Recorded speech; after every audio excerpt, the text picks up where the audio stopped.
Hello everyone and welcome back to another video, and yes, it is the sad news that Andretti's bid to be a new team in Formula 1 has been rejected. Let's go to The Guardian now for the news story. So here it is. F1 rejects Andretti bid to bring new US-based team to the grid by 2026. Formula 1 says team would not add value to the championship. How on earth do they know that? How on earth do they know that? The door has been left open though for another application in 2028. So Formula 1 has rejected the bid by the US-based Andretti team to enter the sport before 2026.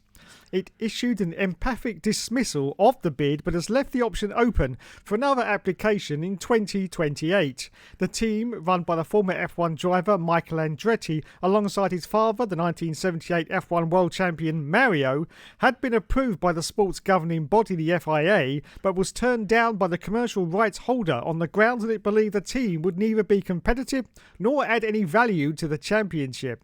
The decision had been expected but will still prove controversial, with widespread public support for Andretti's entry as F1's 11th team. Their bid was made in conjunction with Cadillac, the manufacturer owned by General Motors.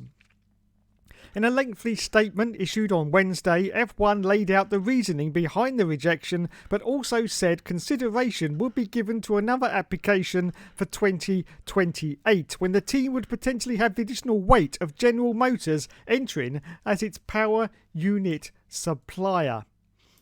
In October last year, after a long and exhaustive assessment, the FIA gave its approval to the Andretti entry. However, getting approval from F1 was always going to present a more difficult hurdle.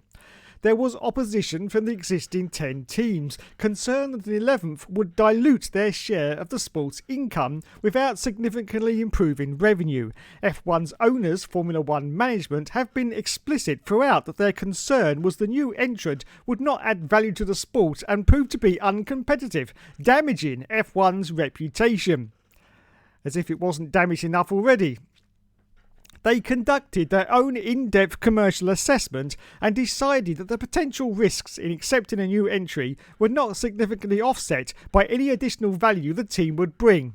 There we go, there's some lawyer speak right there for you once again. The conclusions included research that suggested Andretti, rather than F1, would be the principal beneficiary from their inclusion. It cited the cost to promoters of adapting the host of an 11th team, a lack of indication of any financial improvement of the value of the commercial side of the sport, and the difficulties facing a new team entering using a customer power plant unit during a period that included a major regulation change in 2026.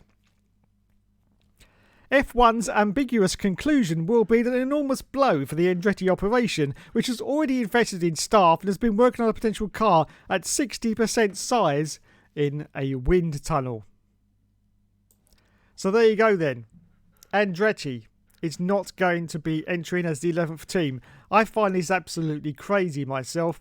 I mean, there has been 11 teams in Formula 1 for a very, very long time until Manor unfortunately folded.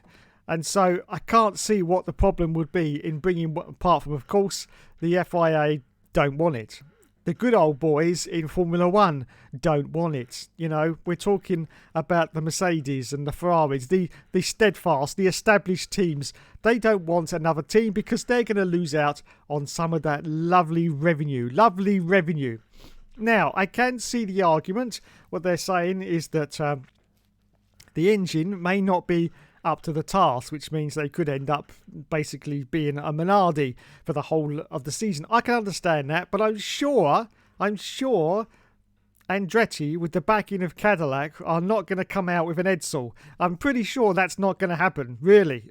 I can't see they would spend all that money on wind tunnel development and anything else to do with the engine, the chassis, gearbox and everything else, and then they come out and turn up on the grid with a car that was possibly 5 or 6 seconds behind everyone else. That just makes no sense to me whatsoever. And this, sadly, is why Formula 1 is currently in a crisis of itself, really. I mean, we can all knock Bernie Ecclestone, and I'm not a fan of Bernie Ecclestone, but you have to see how it was before to how it is now. Bernie knew how to run Formula One as a sport. It was always a sport first. Everything else came second. And when things happened within that sport, which weren't making the viewers, tune in, he always did certain things that would make sure that the viewers did tune in. During the 2002 season of Michael Schumacher's dominance, it was pretty early on that he realised that the viewers were starting to turn off because the dominance was really, really strong. So for 2003, he came up with a new set of rules for qualifying, which made it harder for Michael to keep winning so many races. Now, unfortunately, Bernie is no longer in Formula One. We've got Liberty Media, but Liberty Media seem to really have no clue whatsoever about what to do with this sport. They have no clue. I mean, if this was Bernie now, he would have nerfed Max Verstappen by now to make it harder for him to win so many races. I mean, if 2024 turns out exactly the same as 2023, I'm pretty sure everyone's going to nod off watching Formula One. Yes, and that's going to put the sport in even more crisis because the viewership will be down, and that means the revenue share will also be down as well because of the money they make from TV rights. And so this decision for not bringing an extra team in, which would have brought in more people, because don't forget, it's Andretti. It's a very, very famous name, mostly in America, but it's a very, very famous name, and that would have brought in all those American punters back into Formula One if they've left, because I know a lot of American people out there have left Formula One. It would bring a lot of those back, and new ones as well would have come into the sport. Exactly the same really as when Haas entered in 2016. A lot of Americans joined, Formula One. I know a lot of them who started watching it purely because Haas was in it. Now, the same thing would have happened with Andretti, and this would have given a fresh injection into the sport, and they would have ended up with more viewers. But no, they've rejected the bid, and it's just ridiculous. It really is. I have no words. Formula One is just limping along right now, and if this continues, I can't see it lasting much into 2030. The other problem with Formula One is the way it's portrayed by this new breed of drive to survive people who basically have no knowledge of Formula One whatsoever. They've only bloody watched it for the last 3 years, and now they think they're experts, absolute experts. And it's just crazy. It really is. The whole of Formula One as a sport, as a business, as a whole package is going down the toilet. And the only people to blame for this is Liberty Media. And I put a little bit of blame also on the FIA, because they're the ones that have rejected this bid. So they've got to take, some of the responsibility. And it's just crazy to me. We need to get this sport interested again. We need to get, people talking about Formula One again. But I just don't. I'm pretty sure by summer of this year, everyone's going to have lost interest with F1, because I'm damn sure that Max is going to do the same this year that he did last year. I hope and pray that the other teams have caught up to some degree and they can give Max a fight, because otherwise I just can't see how Formula One can continue to survive with the decisions that are being made by, the big wigs in charge. It's just absolutely ridiculous. Absolutely ridiculous. I have seen a tweet from Andretti, and he's absolutely devastated. He is absolutely devastated because he has put, money, resources, time. As he said, he's got a 60% model in a wind tunnel that he's been testing since probably last year, and now that's all gone out the window.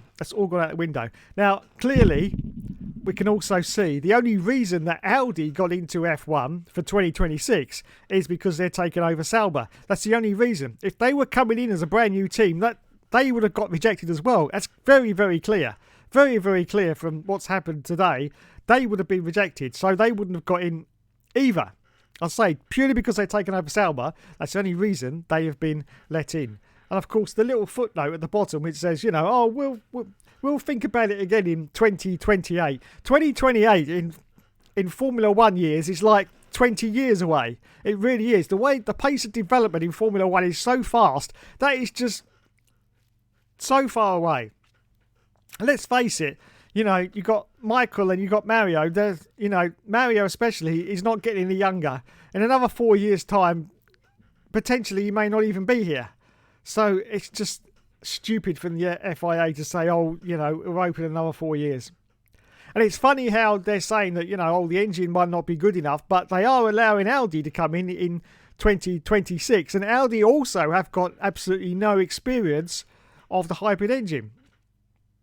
No experience at all in Formula 1 terms, obviously. I mean, they probably have in other motorsports, but in terms of Formula 1, they've got no experience with the hybrid engine. Yes. So it's a very weird situation. Very weird situation indeed. I know they are delaying a lot of engine suppliers coming in, because of course Ford is coming in 2026 for Red Bull, which I believe is going to be a bit of a mistake. But that is what Ford are doing right now. They are actually shadowing the engine that is in the Red Bull. They are shadowing the mechanics and the engineers and watching how they build these cars. It's because, of course, Ford also has no heritage or history of the hybrid cars. And, of course, they're getting a big change for 2026 as well, where we're losing one of the engine components. And so they're basically going to have to start from scratch and build that car at Ford. And so, yeah, that could be a huge problem. But I just don't get this decision from the FIA. I really don't. I mean, we've only had 10 teams on the grid for quite a few years now. Before that, we had 11 teams on the grid. And before that, we had a ridiculous amount of teams on the grid. I mean, back in the 90s, I think there was 28 or 30 teams on the grid? I think it was something like that. 28 or 30, and we had to do pre-qualifying, where they had to actually qualify to get into the qualifying, if that makes sense to you youngsters out there. Yeah, that's what they had to do. They had to do pre-qualifying just to get into any of the races, and most of them didn't, because their cars, and that's another point, their cars were absolutely appalling. Some of their cars were literally 5 seconds a lap slower than the fastest car that was around at the time. I'm not saying over the full distance. I'm saying over one lap, they were 5 seconds a lap slower. And they were fighting with each other, trying to get to Formula 1 races.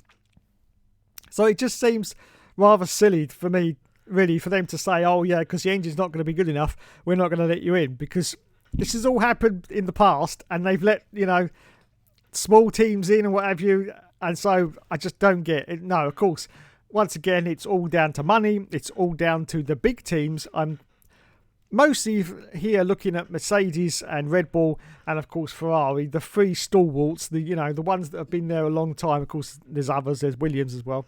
But I'm talking about the three big boys. They don't want to share their toys. They don't want to share their toys. They've had quite a few years with just 10 teams on the grid, and they're quite happy with that. So they don't want to share. They don't want to share. But it's just absolutely tragic to me. Anyway, let me know what you think of this fantastic news, and what do you think is going to happen. I've heard reports that it could go to the courts, and that's going to be a clusterfuck. If anyone remembers 1994 and the aftermath of the tragic death of Ayrton Senna, of course, when that went to court with Williams, ended up years later. I think it was 1998 when Williams actually ended up in court over that, and Patrick Head was actually wasn't he served as manslaughter? He was on manslaughter charges. I'm pretty sure that was correct back then in 1998. Yes, I mean, poor Patrick Head. He was trying to run the touring car team and the F1 team at the same time, and he had to answer charges of manslaughter for Ayrton Senna. Of course, it was all absolutely stupid, because nobody really knows what happened, but it certainly wasn't anything to do with Patrick Head. But stuff like that, it's just crazy to me, absolutely crazy. But yes, this unfortunately is the way that Formula 1 is going. It's just we've got lots of young people coming into the sport. I haven't got a problem with that whatsoever, if young people want to come in, but they just haven't got any knowledge. They've got zero knowledge, unless their knowledge extends back to 2020, and that's it. It's just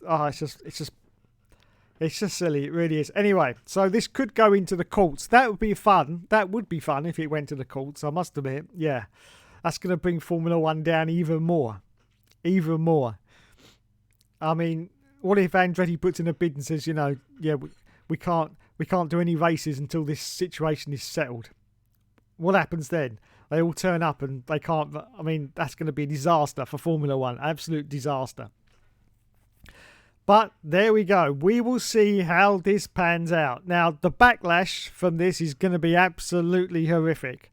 Hopefully, they will reverse that decision. But as past sort of things have happened between the FIA, I don't think that's going to happen. Because once the FIA have ruled on something like that, I really can't see them reversing the decision.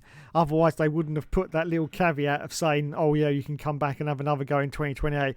That's their sort of security blanket. Yeah, so if there's any fallout from this, they can say, but no, it's fine. Look, we said they can come back. We haven't said no. We've just said no for now. But they can come back in 20. So that's their get-out clause, and that will probably win them that, you know, if it goes to court with the lawyers, because there's not really a lot they can do about that, because they haven't actually said no. They've just said no for now. So it's like a delay, and so, yeah, they'll probably get away with it, unfortunately. Anyway, let me know what you think in the comments about Andretti. How do you think this will affect Formula One? How do you think this will affect the American audience as well? Because I'm pretty sure a lot of them are going to be disgusted by this and may actually stop tuning into F1 in 2024 this year.